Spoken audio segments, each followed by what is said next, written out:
सबको जय श्री कृष्ण। आज हम श्रीमद् भागवत पुराण के प्रथम स्कंद के जिस अध्याय का अध्ययन करेंगे वो है सूर्य नारायण की उपासना का महत्व। सूर्य नारायण प्रत्यक्ष भगवान हैं और बाकी सभी देव भावना से सिद्धि देते हैं। सूर्य नारायण का प्रत्यक्ष दर्शन होता है। उनके दर्शन के लिए भावना की वैसी कोई आवश्यकता नहीं है। इसी प्रत्यक्ष देव की आराधना करो। धर्मराज भी सूर्य नारायण की उपासना करते हैं। सूर्य नारायण की आराधना किए बिना बुद्धि शुद्ध नहीं होती। ज़्यादा नहीं तो कम से कम रोज 12 सूर्य नमस्कार करो। मेरे सूर्य नारायण और श्री कृष्ण एक ही हैं। श्री कृष्ण ही सूर्य नारायण है। श्री कृष्ण भगवान ने स्वयं ही गीता में कहा है कि ज्योतिषाम आदित्यो। इस सूर्य नारायण की उपासना का क्रम कहा गया है। उनकी उपासना करने वाला कभी दरिद्र नहीं बनता। महाभारत के वन पर्व में एक कथा है। युधिष्ठिर सूर्य नारायण की उपासना करते हैं। वन में सूर्य देव ने उनको एक अक्षय पात्र दिया। राम को भी सूर्य ने ही शक्ति दी थी। उसी शक्ति से उन्होंने रावण को मारा। राम ने भी आदर्श सामने रखा कि मैं स्वयं ईश्वर हूँ, फिर भी सूर्य नारायण की उपासना करता हूँ। धर्म के साथ नीति का विवाह अर्थात संबंध न हो तब तक नीति विधवा जैसी ही है और बिना नीति के धर्म विधुर है। अर्थोपार्जन वैसे तो धर्म है, परंतु वह धर्मानुकूल होना चाहिए।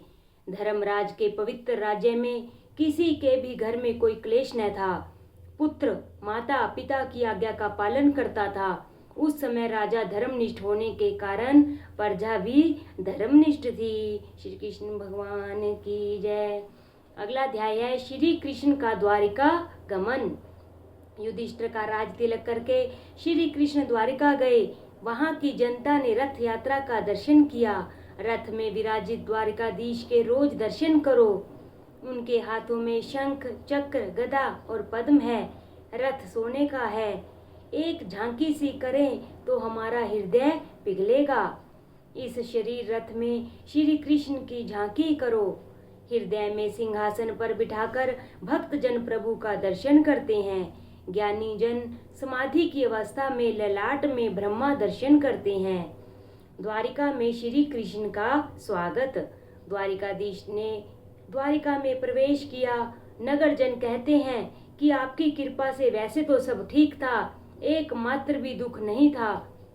एकमात्र दुख और केवल था तो यही था कि आपका दर्शन नहीं कर सकते थे।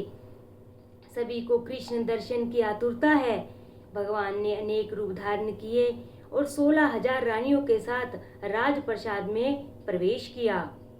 भगवान वाणी चतुर हैं। सभी रानियों से कहते हैं कि मैं तेरे ही घर में पहले आया हूँ।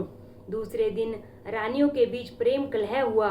भगवान की यह दिव्य लीला है। उस समय कामदेव लड़ने आया। रास लीला में कामदेव पराजित हुआ। फिर भी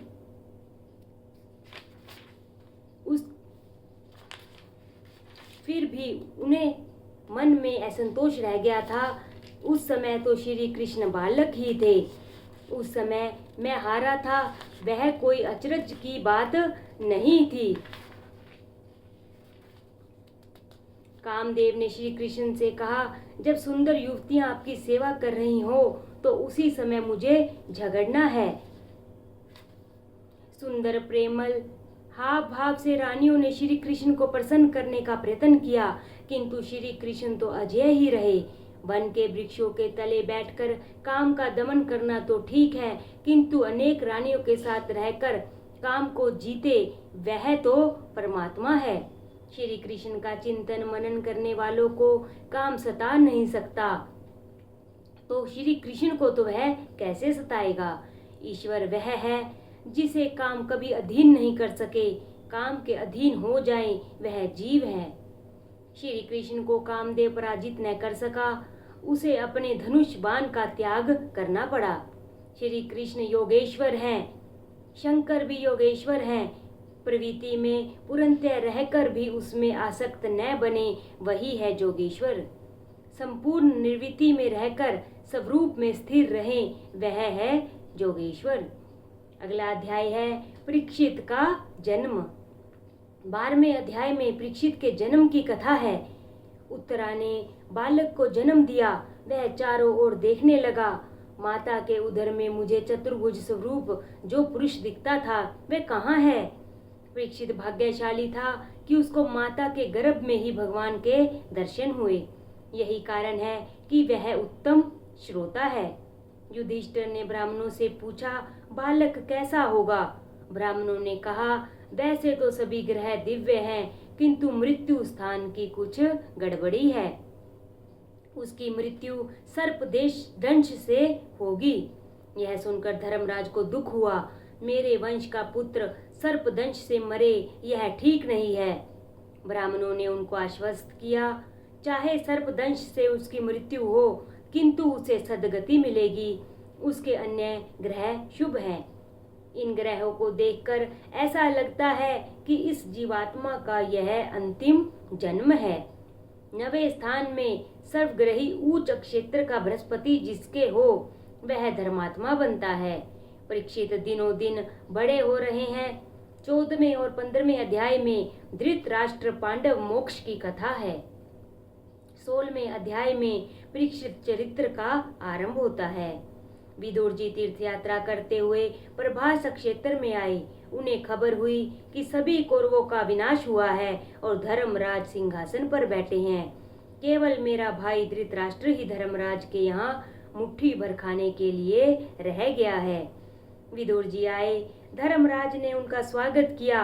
विदुर जी सम्मान मांगने नहीं आए थे, अपने बंधु को बंधन मुक्त कराने के लिए आए थे।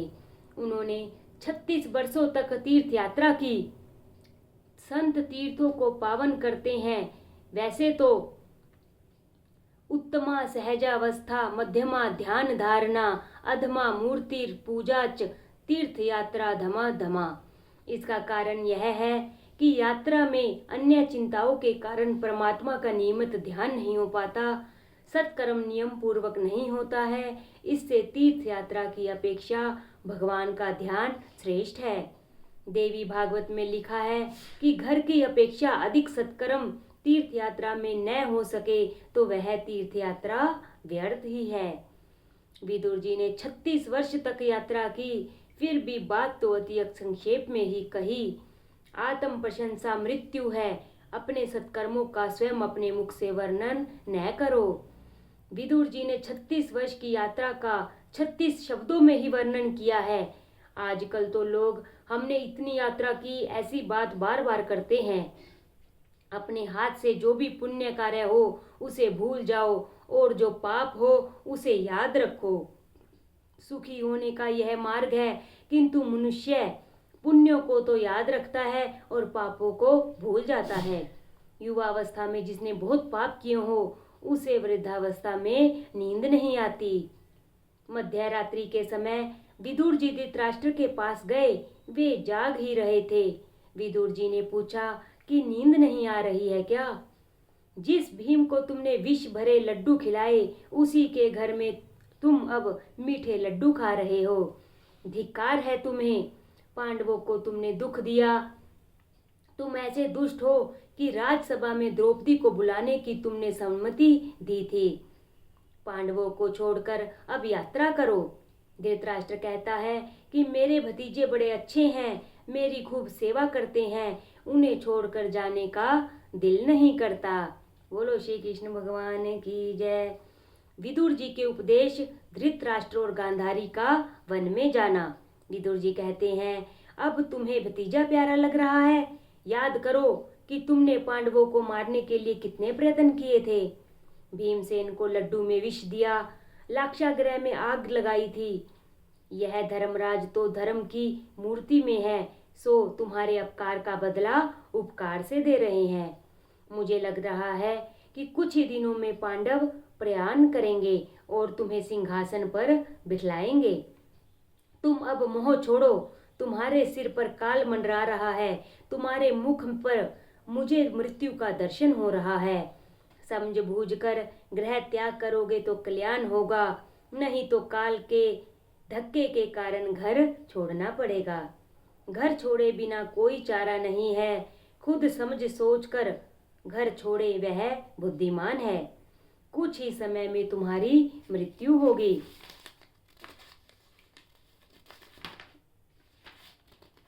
यह जीव ऐसा अनाड़ी है कि सोच समझकर स्वयं कुछ छोड़ना नहीं चाहता, किंतु जब डॉक्टर कहता है कि ब्लड प्रेशर है, कामकाज बंद करो, आराम नहीं करोगे तो तुम्हें जोखिम है, तब वह डर के मारे घर में बैठ जाता है। इस तरह लोग डॉक्टर के कहने पर धंधा कामकाज छोड़ते हैं। धृतराष्ट्र कहता है, भाई तेरा कहना ठीक है, किंतु मैं तो अंधा हूँ, अकेले कहाँ जाऊं।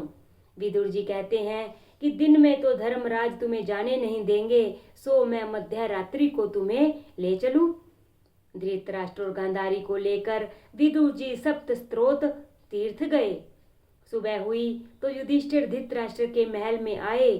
चाचा जी दिखाई नहीं देते।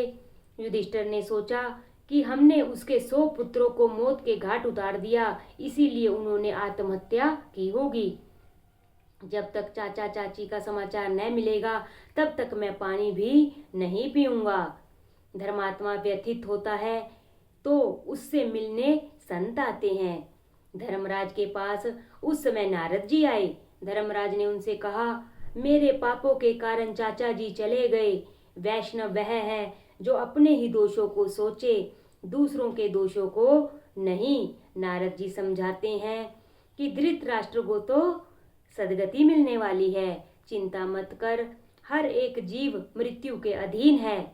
जहाँ चाचा जाएंगे वहाँ तुम्हें भी जाना है। आज से 5वें दिन चाचा की सदगति होगी और फिर तुम्हारी बारी आएगी। चाचा के लिए अब रोना नहीं, अब तुम अपना सोचो। मृत्यु के ग्रसित व्यक्ति कभी वापस नहीं आता। जीवित अपने ही लिए रोए वह ठीक है। एक ही मृत्यु के पीछे दूसरा रोता है, किंतु रोने वाला यह नहीं समझता कि जो वहां गया है उसके पीछे उसे भी जाना है। रोज सोचो कि मुझे अपनी मृत्यु उजागर करनी है। तुम्हारे लिए अब 6 महीने बाकी हैं, तुम अपनी मृत्यु की सोचो।